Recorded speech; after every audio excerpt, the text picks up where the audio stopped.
Apple is hosting a big event on March 25th, coming up this Monday. And for once, I'm actually interested to see what they have to say. So when Apple announced this event, they tagged it as It's Showtime. That's show space time, not like Showtime, the cable network. Although, interestingly enough, I think Showtime is going to be a part of it. What's really different about this is that it's unlike any event that Apple has done before. Normally, we're expecting hardware announcements, but that's not what this is going to be about. It's going to be about service. Interesting thing for Apple. So there's been a lot of speculation about what Apple's actually going to announce. But before I get into our own predictions, let's cover some things that we know for certain.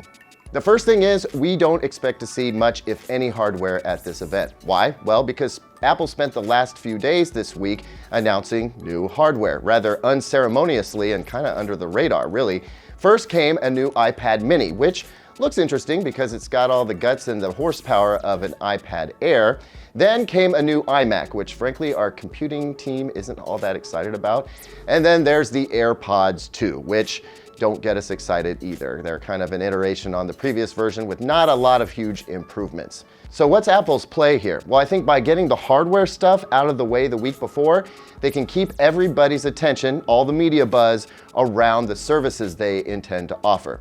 If, and this is a huge if Apple were to announce a new Apple TV box, it would come as a complete shock. Usually there are leaks around this hardware, at least some rumors, and nothing has been said about a new Apple TV box. I mean, heck, we saw the AirPods 2 coming a mile away. So I really don't think we're gonna see a new Apple TV box. Here's another big clue. Remember back at CES when virtually every TV manufacturer announced they were gonna support AirPlay 2 and HomeKit? Well, this is a big Trojan horse for Apple getting into all these different TVs. Heck, Samsung even has its own Apple app ready to go in their 2019 TVs. So when Apple goes live with whatever it's about to go live with, it's instantly going to be accessible through all those smart TVs. Here's something else we know. Apple filed a very intriguing and detailed patent about its long-term vision for Apple TV. We'll get to that in a second.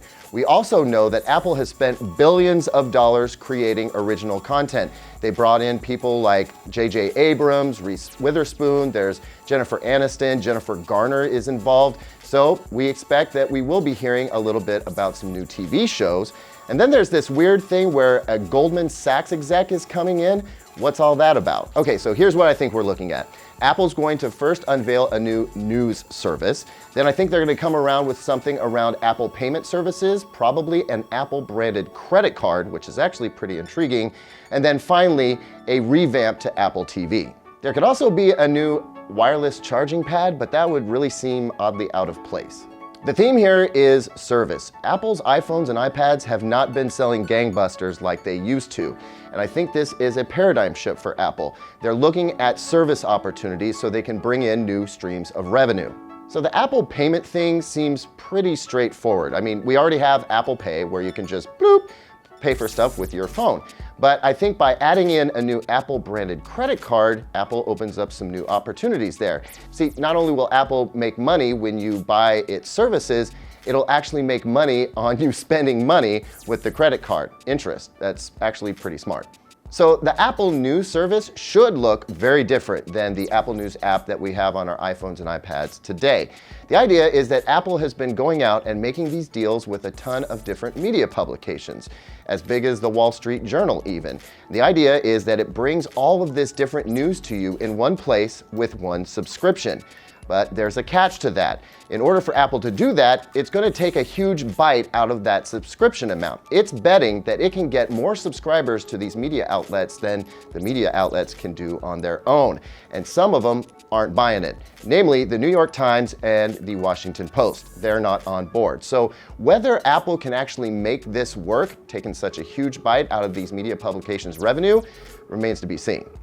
Now, take that same idea that Apple has with aggregating news and giving you one subscription to all that content and apply it to TV.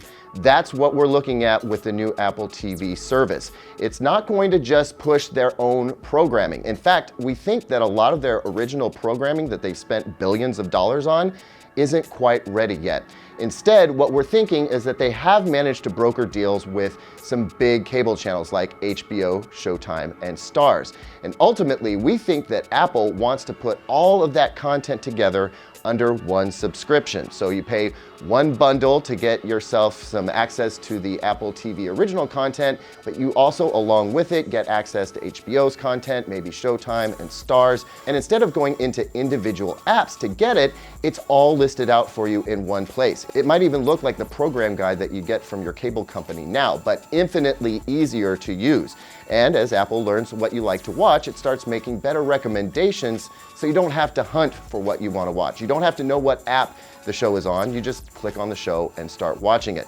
Here's the problem though. Apple is not going to be able to secure a deal with Netflix so easily, and we have our doubts about it securing deals with Hulu and Amazon Prime, for instance. So what exactly this is going to look like at launch, that's kind of the big question. How many deals has it been able to make? And is it going to be compelling enough to get people on board? Well, the fact is it's from Apple, so we think that they're gonna get some attention. I mean, heck, they were 7 years late to the party with streaming music, and now they're head-to-head with Spotify. So there's a good chance that Apple could succeed here. And here's the thing, if they do succeed right out of the gate, they can broker more deals more easily and get more content on board. That sounds pretty compelling. For anybody who's weary about jumping into their Roku or smart TV and hunting around for the content and needing to know which app it goes in and multiple logins and multiple subscription payments month by month, I mean, Apple's got something up its sleeve here. That's why I'm really excited to see what happens on March 25th. The devil is in the details. And when we actually see what Apple's put together, we're gonna have a pretty good idea of whether or not it can revolutionize streaming TV the way it did phones. You guys, thanks for watching. If you like this video, please hit the like button and definitely subscribe, because we're gonna be coming through with a whole bunch new Apple news. There's gonna be a watch party on Monday, and then quickly after that, we'll be offering you everything you need to know about what just happened at the event. So stick with us at digitaltrends.com, and we'll see you on the next one.